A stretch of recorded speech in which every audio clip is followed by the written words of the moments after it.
So normally, I do not write down, like, the whole video. But this, I've been waiting till we come to a point where I just needed to and I had to, and it's here. It needs to be strategically handled. And that's why I wrote it down and wrote out all my thoughts on this situation for the most part. And this video might end up becoming a 3-part or two. I don't know. But let me get to it. Here we go. So, topic of the day, and what the video is about, and it's about someone, but it's really about ego. Yep, I said it. Ego. So, ego. We all have it. It's about how you manage it. Just like last time, I took a while to discuss the AB problem because I knew it would continue to get worse after the Raiders situation. And to me, CTE definitely has a part to play in this. And I say part to play because the other part of the problem is Antonio Brown's ego. Again, ego. And his ego name is AB. Yep, AB. That's the name of the ego. And seriously, I hope each and every one of you all that are listening and looking and viewing pray for Antonio Brown, if just once. I have already done so, and I have, honestly, I had right before I made this video, and even back when he had that incident. Now, without further ado, this is Up Against the Odds. Brown watch, beware the ego. Let's get right to it.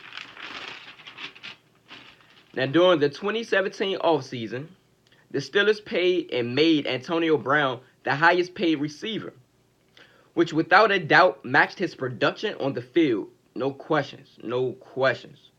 But that was the beginning of the slippery slope with the combination of the hit he took from Vontaze Burfict, a player, I remind you, that is out of the league as we speak. Because he had issued too many dirty plays or acts of dirty behavior, and that's a fact. That is a fact. These two main combinations, among other things, birthed the full-time and around-the-clock AB. Hence why I'm in a mink on the video sitting in an apartment where it's hot at. But that's some type of stuff AB would do. If you don't believe me, go look at some of his photos, images, and videos. Now, he received this money after recording / exposing Mike Tomlin on Facebook Live, giving the team a pep talk about the Patriots of all teams, who definitely don't need any bulletin board material to beat you. They definitely don't. But here you go, giving it away anyway. Hey, more smoke, right? More smoke for y'all, because y'all definitely got that smoke in that playoff game. Got handled. Just handled. And Mike Tomlin had just told the team to put away their phones. So why would you go on Facebook Live and record? Now, the problems that transpired between Antonio Brown and the Steelers that season to come can be credited to Antonio Brown himself, of course, the Steelers organization, head coach Mike Tomlin as well, and let's not forget quarterback Big Ben Roethlisberger. Let's not forget Big Ben. That's his ego too. That's Big Ben ego too. He needs to work on that as well. Speaking of egos, there you go, Big Ben. Hey, got some off-season work for you to do other than just recover and, and rehab. Go ahead and work on that ego, player. And of course, I suspect CTE as well, like I keep stating. CTE, it has to play a part in this. I know it. But for more details on that relation, you can check out my prior video called Up Against the Odds, of course, AB or the team. So that's Up Against the Odds, AB or the team. Look up my prior video if you want more information about him and the Steelers' relation. The drama wasn't just football related. On October the 2018, Brown threw furniture and more off the 14th floor. 14th floor, and almost hit a 22-month-old baby boy. And of course he got sued, and that I really do take. I mean, it's more that I take seriously. It's more things I do take seriously that I'm going to state. But definitely when it comes to a child, especially a baby, not an infant, but a baby, a small child that's not even in grade school. Come on, man, you got to be more careful to that. You can't just be throwing things off. Come on, no, I don't care how upset you are. If you want to do that, go punch the wall or something at least. Then pay for those damages. Don't throw nothing. Hey, go work something, man. Also, one of Brown's baby mothers reportedly stated that he pushed her to the ground during that year. Wow. Now, here comes the part where I just thought Antonio Brown has lost his mind. Yes, I did. What transpires during and after August 2019 is more than enough evidence, and there's definitely enough evidence. Stay tuned. And this is after what? Let's see. Yeah, and this is after the Raiders paid him a huge amount of money, which made him the highest paid receiver at the time, with the most guaranteed money, I may add. And that was after OBJ signed his deal, and we know Odell got paid a lump sum of money from the Browns, and you know he did if you following sports. And of course it's Odell. Odell's always about the coins and more. Man, during his very short tenure with the Raiders, Brown missed training camp several times because of multiple helmet grievances, frostbite on his feet, which was caused by cryotherapy, and other bad decisions. All on him. Oh, yeah.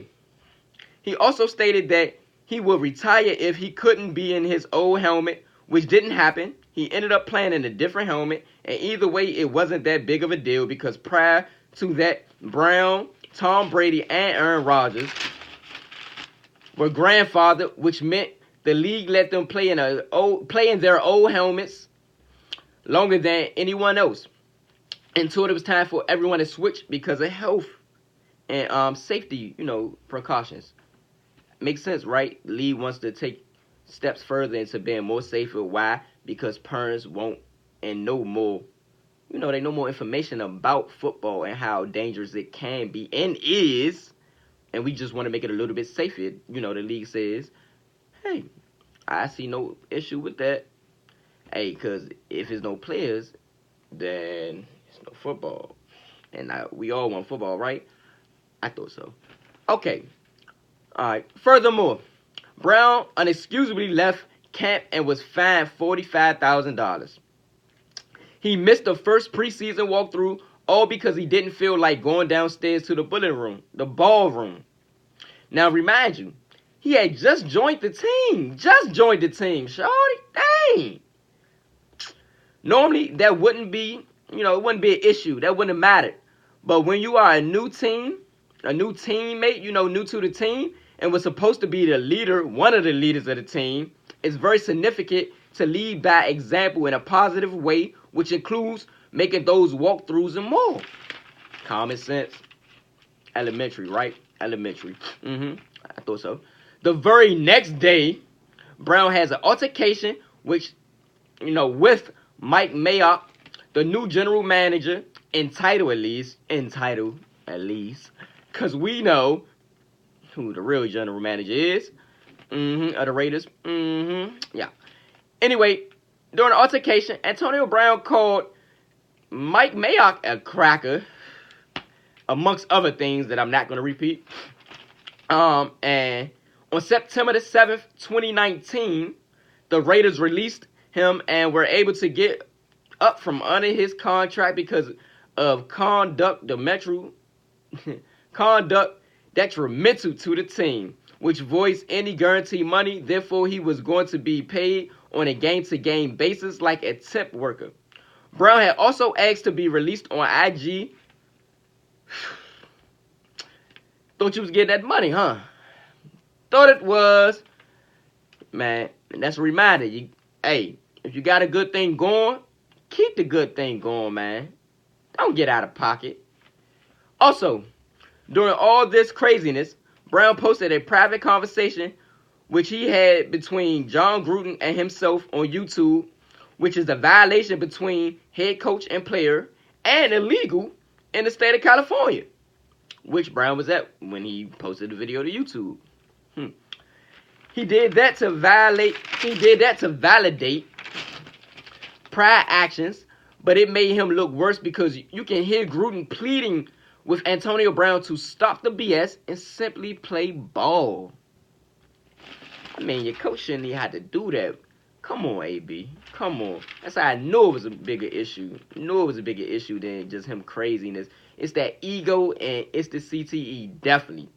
And too many people are they are being yes men to Brown. Too many. But you'll see certain people are, they separate themselves from Brown. But it's still too many yes men on social media and more.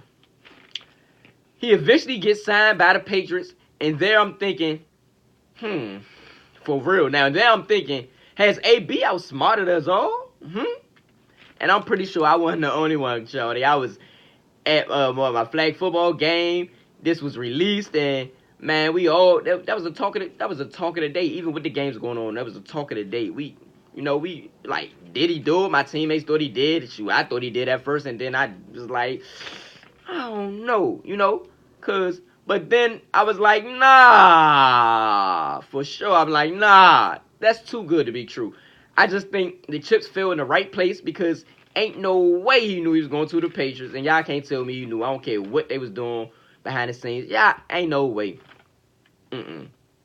Still, he messes up anyway, as you will see. So he balls out for the Patriots for one game, and Tom Brady and Antonio Brown are in football love. Oh, football love. But yeah, and you know what? And AB sets into reality and strikes again. Once again, AB strikes again. After being picked up by the Patriots on September the 9th, 2019, being accused of sexual assault by two women, the first being a former trainer of Browns who accused him of rape. The second was a singer who stayed at his home for, 6 months, filed a sexual misconduct suit against him. Both cases are pending at this time. This date right here, today, both cases are pending. Among other things, like getting into it with the owner, Robert Kraft, who had his own issues this past offseason. He definitely did. Check into that. Robert Kraft, he ain't no squeaky clean, homes. Check into that. Those pending cases got him released by the Patriots on September the 20th, 2019. Hey, from there, things took a turn for the worse. But in between the worst, Saints worked him out and loved his workout, by the way. Even though they should have turned him around and sent him home because he was told not to bring an entourage. Not only did he do that, they broke cameras too, of course. All these passes were thrown his way because he's an amazing talent. And I can't stress, he's an amazing talent. But talent doesn't make up for everything. And that's a lesson I want my young adults, my teens, and even my adults to let that sink in your head. Talent doesn't make up for everything. And you can dig yourself a deep hole that you can't dig out of, or it may take a long time to dig out of if you overlook that. Now, I'm going to finish this video, later on, because I'm running out of time. So check out and listen out for part 2.